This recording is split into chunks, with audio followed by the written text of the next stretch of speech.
Welcome to the Tech Egg. Don't get scrambled. Enjoy the video. Welcome, gamers. Have you ever dreamed of playing God of War 3 on your Android device? While it's a demanding task, it is indeed possible through emulation. We'll explore the necessary steps and settings to get Kratos' epic journey running on your phone.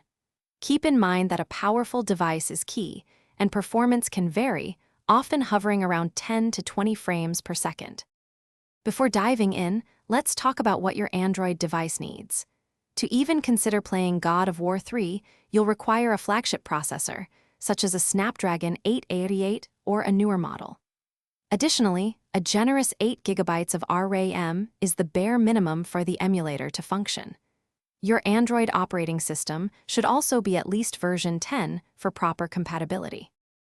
Now, let's get the emulator ready. You'll need to download a PlayStation 3 emulator such as RPCSX or APS-3E. Once installed, the first critical step is to import the official PlayStation 3 firmware file. After that, you can add your God of War 3 game.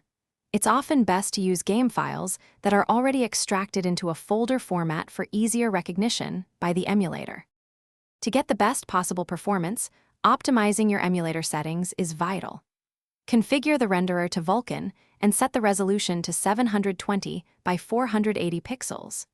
Disabling anti-aliasing and setting shader precision to low can significantly boost your frame rate. For controls, a physical keyboard or an external controller is highly recommended, as on-screen touch controls often prove to be unstable and less responsive. Thanks for watching. Consider subscribing if I helped unscramble your problems.